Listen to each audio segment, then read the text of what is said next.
बहुत समय पहले की बात है। कपिलवस्तु राज्य में एक ऐसा राजकुमार जन्मा जिसके जीवन ने आगे चलकर करोड़ों लोगों के डर और शर्म को जड़ से खत्म करने का मार्ग दिखाया। उस राजकुमार का नाम था सिद्धार्थ, जो आगे चलकर गौतम बुद्ध कहलाए। ये कहानी केवल बुद्ध की नहीं है। ये कहानी आपके डर, आपकी शर्म और आपके भीतर छिपी हुई कमजोरी की भी है। एक दिन सिद्धार्थ अपने महल की बालकनी में खड़े थे। नीचे नगर में लोग आते जाते दिखाई दे रहे थे। कोई हंस रहा था, कोई झगड़ रहा था, कोई किसी से आंख मिलाने से डर रहा था। सिद्धार्थ ने अपने मन में प्रश्न किया, मनुष्य इतना डरता क्यों है? वह सच जानते हुए भी बोल नहीं पाता क्यों? भीड़ में होते हुए भी अकेला क्यों महसूस करता है? यही प्रश्न आगे चलकर बुद्ध के ज्ञान की नींव बने। बुद्ध ने कहा था, मनुष्य जन्म से न शर्मीला होता है, न डरा हुआ। उसे शर्म और डर सिखाया जाता है। बचपन में बच्चा बिना डर के हंसता है, गिरता है, उठता है। लेकिन धीरे धीरे समाज उसे सिखाता है, ऐसा मत बोलो, लोग क्या कहेंगे। ऐसा मत करो, शर्म आएगी। गलती करोगे तो हंसेंगे। यहीं से डर की जड़ पड़ जाती है। एक दिन सिद्धार्थ ने महल के बाहर जाने की इच्छा जताई। राजा शुद्धोधन डर गए। उन्हें लगा, अगर सिद्धार्थ ने जीवन का सत्य देख लिया तो वह राजपाट छोड़ देंगे। लेकिन सत्य को कब तक रोका जा सकता है? जब सिद्धार्थ महल से बाहर निकले तो उन्होंने पहली बार देखा, एक बूढ़ा व्यक्ति, एक बीमार व्यक्ति, एक मृत शरीर और एक सन्यासी। यही चार दृश्य सिद्धार्थ के जीवन का मोड़ बन गए। सिद्धार्थ ने देखा कि लोग बुढ़ापे से डरते हैं, बीमारी से डरते हैं, मृत्यु से डरते हैं और सबसे ज्यादा लोगों की राय से डरते हैं। उन्हें समझ में आया कि डर बाहर नहीं है, डर हमारे मन में है। शर्म हमें सिखाती है अपनी बात छिपाना, अपनी कमजोरी छुपाना, अपनी सच्चाई से भागना। बुद्ध ने कहा, जो व्यक्ति स्वयं को स्वीकार कर लेता है उसे दुनिया की कोई भी नजर शर्मिंदा नहीं कर सकती। महल में लौटकर सिद्धार्थ शांत नहीं रह सके। उनके मन में एक ही सवाल घूम रहा था, अगर जीवन दुखमय है तो मनुष्य डर के साथ क्यों जी रहा है? उन्होंने देखा, राजा, मंत्री, सैनिक सब किसी न किसी डर में जी रहे थे। राजा को सिंहासन जाने का डर, मंत्री को पद खोने का डर, सैनिक को मृत्यु का डर। सिद्धार्थ ने अपने गुरु से पूछा, गुरुदेव, डर कैसे खत्म होता है? गुरु ने उत्तर दिया, जब मनुष्य सत्य को स्वीकार कर लेता है तब डर स्वयं मर जाता है। ये वाक्य सिद्धार्थ के हृदय में बस गया। डर निर्णय लेने से रोकता है, आत्मविश्वास को खा जाता है, अवसरों को छीन लेता है। बुद्ध कहते हैं, डर से लिया गया निर्णय कभी जीवन को आगे नहीं बढ़ा सकता। जहां शर्म होती है वहां डर होता है, और जहां डर होता है वहां स्वतंत्रता नहीं होती। मनुष्य इसलिए डरता है क्योंकि वह सोचता है, मैं गलत हो जाऊंगा, लोग मेरा मजाक उड़ाएंगे। लेकिन बुद्ध कहते हैं, जो स्वयं पर हंसना सीख ले उसे दुनिया की हंसी चोट नहीं पहुंचा सकती। धीरे धीरे सिद्धार्थ को यह स्पष्ट होने लगा कि डर अज्ञान से आता है, शर्म झूठी पहचान से आती है, और इन दोनों का अंत केवल ज्ञान से संभव है।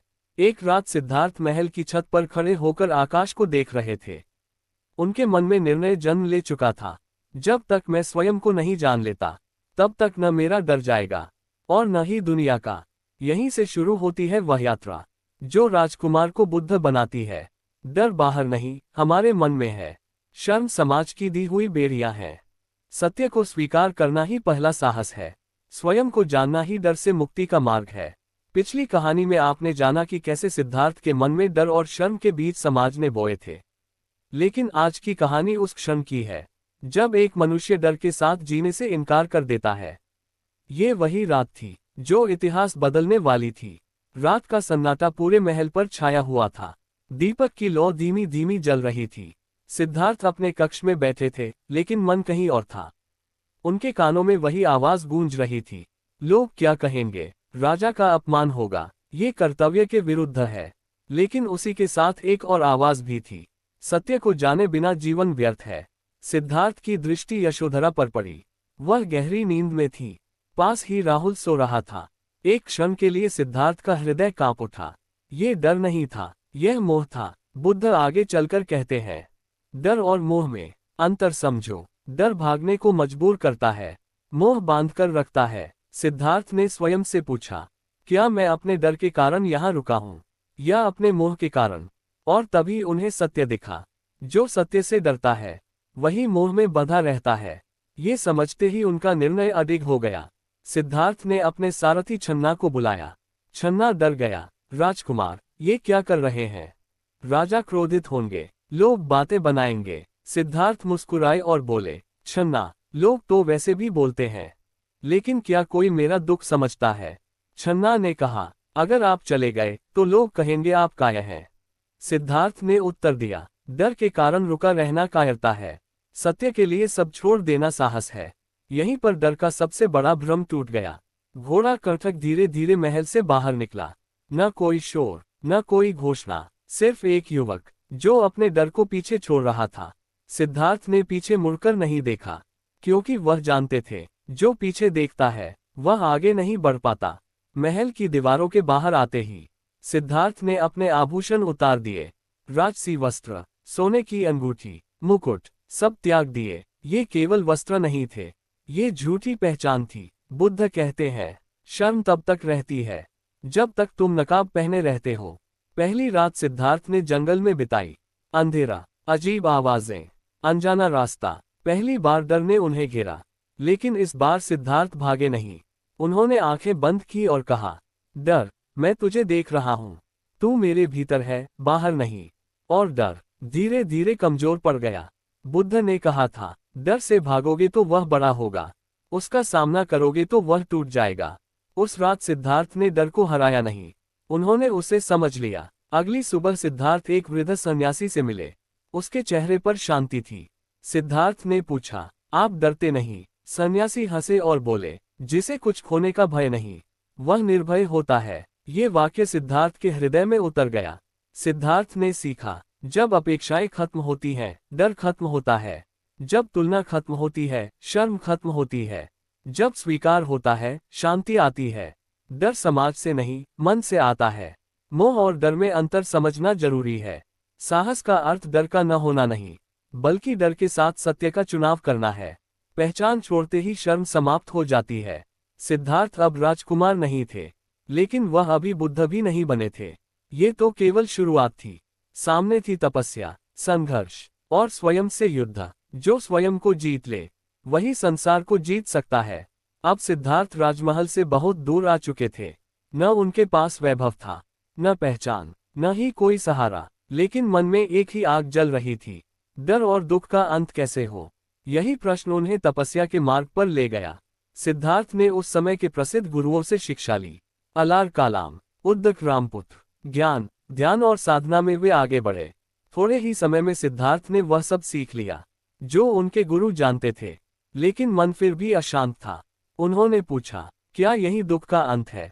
गुरुओं ने कहा, इससे आगे हम नहीं जानते। सिद्धार्थ समझ गए, अगर गुरु स्वयं मुक्त नहीं, तो वह दूसरों को कैसे मुक्त करेगा? यहीं से उन्होंने अकेले चलने का निर्णय लिया। सिद्धार्थ ने सोचा, शायद शरीर को कष्ट देने से मन का डर टूट जाएगा। उन्होंने भोजन त्याग दिया। दिन में एक दाना, फिर आधा दाना, फिर कुछ भी नहीं। शरीर सूखता गया, हड्डियां दिखने लगीं। लोग उन्हें देखकर डर जाते थे। एक दिन सिद्धार्थ बेहोश होकर गिर पड़े। उस क्षण उन्हें एक गहरा बोध हुआ, क्या मैं डर से भाग रहा हूँ या सच में सत्य की ओर बढ़ रहा हूँ? उन्होंने महसूस किया, ये तपस्या ज्ञान नहीं दे रही, ये केवल शरीर से घृणा सिखा रही है। अब डर का रूप बदल गया था। पहले डर था, लोग क्या कहेंगे। अब डर था, अगर मैंने तपस्या छोड़ी तो मैं असफल हो जाऊंगा। बुद्ध कहते हैं, डर रूप बदलता है, लेकिन स्वभाव नहीं। सिद्धार्थ के साथ 5 साधक रहते थे। वे मानते थे, जितना अधिक कष्ट, उतना अधिक ज्ञान। लेकिन सिद्धार्थ के मन में संदेह बढ़ने लगा। एक दिन सिद्धार्थ को बचपन की एक स्मृति याद आई। वे एक पेड़ के नीचे ध्यान में बैठे थे। न कोई कष्ट, न कोई भूख, फिर भी मन पूर्ण शांत था। उन्होंने सोचा, अगर शांति बिना कष्ट के संभव है, तो ये पीड़ा क्यों? यहीं से सिद्धार्थ को मध्य मार्ग की पहली झलक मिली। न भोग, न अत्याचार, न विलास, न आत्मपीड़ा। सिद्धार्थ ने उस दिन भोजन स्वीकार किया। एक युवती सुजाता ने उन्हें खीर दी। शरीर में प्राण लौटे, लेकिन 5 साधक नाराज हो गए। उन्होंने कहा, तुम मार्ग से भटक गए, और वे सिद्धार्थ को छोड़कर चले गए। अब सिद्धार्थ बिल्कुल अकेले थे। न गुरु, न शिष्य, न प्रशंसा, सिर्फ सत्य की प्यास। बुद्ध कहते हैं, जब तुम अकेले हो जाते हो, तब तुम स्वयं से मिलते हो। सिद्धार्थ समझ चुके थे, कष्ट भी अहंकार बन सकता है, त्याग भी दिखावा बन सकता है, तपस्या भी डर से जन्म ले सकती है। डर का सबसे सूक्ष्म रूप है, मैं कुछ विशेष बनना चाहता हूं। अत्यधिक त्याग भी बंधन बन सकता है। कष्ट ज्ञान की गारंटी नहीं है। डर हर रूप में पहचान चाहता है। शांति संतुलन से आती है, अत्याचार से नहीं। सिद्धार्थ अब जान चुके थे, न शरीर शत्रु है, न सुख। असली शत्रु है अज्ञान और डर। अब उनका मार्ग स्पष्ट था। अगला कदम उन्हें उस स्थान तक ले जाने वाला था, जहां डर हमेशा के लिए समाप्त हो जाता है। अब सिद्धार्थ के जीवन में न भागने को कुछ था, न पाने को कुछ। उन्होंने अत्याचार भी देखा, विलास भी, और अब समझ चुके थे, डर का अंत बाहर नहीं, भीतर होता है। इसी बोध के साथ वे नर्मदा नहीं, निरंजना नदी के तट से आगे बढ़े और पहुंचे बोध गया, एक विशाल पीपल के वृक्ष के नीचे। सिद्धार्थ बैठ गए। उन्होंने धरती को स्पर्श करते हुए कहा, जब तक मैं सत्य को नहीं जान लेता, तब तक यहां से नहीं उठूंगा, चाहे शरीर नष्ट क्यों न हो जाए। यह कोई हट नहीं थी, ये पूर्ण समर्पण था। सांस भीतर जाती, बाहर आती, न कोई मंत्र, न कोई कल्पना, सिर्फ साक्षी भाव। पहली बार सिद्धार्थ न कुछ बनना चाहते थे, न कुछ छोड़ना। जैसे जैसे ध्यान गहरा हुआ, मन में हलचल बढ़ने लगी। यही था मार, डर, अहंकार और भ्रम का प्रतीक। मार ने कहा, तुम गलत हो, यह मार्ग कठिन है, लौट चलो। ये वही आवाज थी जो हर मनुष्य के भीतर आती है। मार ने भय दिखाया, मृत्यु का भय, असफलता का भय, अकेलेपन का भय, लेकिन सिद्धार्थ हिले नहीं। उन्होंने बस देखा, डर को देखो, लड़ो मत। जब डर असफल हुआ, तो मार ने सुख भेजा। सुंदर दृश्य, इच्छाएं, पुराने सुख। कहा गया, तुम इतना कष्ट क्यों झेल रहे हो, जीवन का आनंद लो। लेकिन सिद्धार्थ मुस्कुराए। मार ने अंतिम वार किया, तुम कौन हो, तुम्हें कौन साक्षी मानता है। सिद्धार्थ ने धरती को छुआ, धरती साक्षी बनी। यही क्षण था जहां अहंकार टूट गया। जैसे ही अहंकार गिरा, डर का अस्तित्व भी मिट गया, क्योंकि जहां मैं नहीं, वहां डर नहीं। रात के अंतिम पहर, सिद्धार्थ ने जाना, दुख का कारण तृष्णा है, तृष्णा का कारण अज्ञान है, अज्ञान का अंत जागरूकता से होता है। यही क्षण था जब सिद्धार्थ बुद्ध बने। बुद्ध ने कहा, मैं मुक्त हुआ क्योंकि मैंने कुछ पकड़ा नहीं। डर समाप्त हो गया क्योंकि अब खोने को कुछ नहीं था। ज्ञान के बाद बुद्ध 7 दिन तक मौन रहे।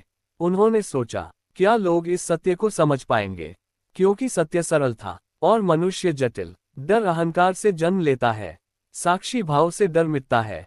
न सुख न दुख, संतुलन ही मार्ग है। जब मैं मिटता है, शांति आती है। अब बुद्ध जाग चुके थे, लेकिन संसार अभी सोया हुआ था। अब प्रश्न था, क्या इस ज्ञान को बांटा जाए। यहीं से आरंभ होता है करुणा का मार्ग। ज्ञान प्राप्त करने के बाद बुद्ध अकेले थे, लेकिन अब वे अधूरे नहीं थे। डर समाप्त हो चुका था, शर्म गल चुकी थी और मन पूर्ण शांत था। अब प्रश्न था, क्या इस सत्य को अपने तक सीमित रखा जाए या संसार को दिया जाए। बुद्ध ने सोचा, यह मार्ग सूक्ष्म है। लोग इच्छा, अहंकार और भय में इतने उलझे हैं कि शायद इस सत्य को समझ न पाए। यही वह क्षण था जहां करुणा का जन्म हुआ। कथाओं में आता है कि ब्रह्मा ने बुद्ध से प्रार्थना की, हे तथागत, जिनकी आंखों में धूल कम है, उनके लिए इस ज्ञान को प्रकट करें। ये प्रतीक था मानवता के आह्वान का। बुद्ध ने निश्चय किया, मैं उन्हें नहीं बुलाऊंगा जो सुनना नहीं चाहते, लेकिन जो पीड़ा में है, उनके लिए द्वार खुला रहेगा।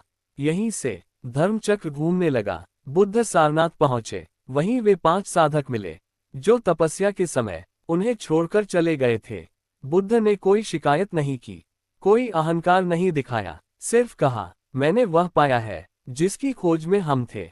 बुद्ध ने बताया, जीवन में दुख है, दुख का कारण तृष्णा है, दुख का अंत संभव है। अष्टांगिक मार्ग दुख से मुक्ति देता है। यहीं से डर और शर्म का मूल कारण स्पष्ट हुआ। बुद्ध ने कहा, सही दृष्टि, सही संकल्प, सही वाणी, सही कर्म, सही आजीविका, सही प्रयास, सही स्मृति, सही समाधि, इनका अभ्यास करो, डर स्वयं गिर जाएगा। बुद्ध बोले, जब तुम स्वयं को स्वीकार कर लेते हो, तब समाज की स्वीकृति अप्रासंगिक हो जाती है। शर्म इसलिए आती है क्योंकि हम स्वयं से भागते हैं। बुद्ध ने कहा, जो क्षण में जीता है, वह भविष्य से नहीं डरता। डर हमेशा या तो अतीत में होता है या भविष्य में। बुद्ध के सामने राजा भी आए, भिखारी भी। बुद्ध ने दोनों से एक ही बात कही, तुम्हारा दुख अलग नहीं है, तुम्हारा डर अलग नहीं है। आज भी मनुष्य बोलने से डरता है, असफल होने से डरता है, लोगों की राय से डरता है। बुद्ध कहते हैं, डर हटाने के लिए दुनिया बदलने की आवश्यकता नहीं, दृष्टि बदलने की आवश्यकता है। अपने डर को देखो, दबाओ मत। तुलना छोड़ो, शर्म मिटेगी। वर्तमान में रहो, भय जाएगा। स्वयं को स्वीकार करो, करुणा रखो अपने लिए भी। बुद्ध ने कहा, तुम्हारा उद्धारकर्ता कोई और नहीं, तुम स्वयं हो। ये वाक्य शर्म और डर दोनों को जला देता है। डर खत्म नहीं होता, उसे मिटाने से डर खत्म होता है। उसे समझने से शर्म खत्म नहीं होती। दूसरों को खुश करने से शर्म खत्म होती है, स्वयं को स्वीकार करने से। सिद्धार्थ राजकुमार थे, बुद्ध बने ज्ञान से, लेकिन तुम और मैं निर्भय बन सकते हैं, सिर्फ जागरूकता से। अपर दीपो भव, स्वयं अपना दीपक बनो।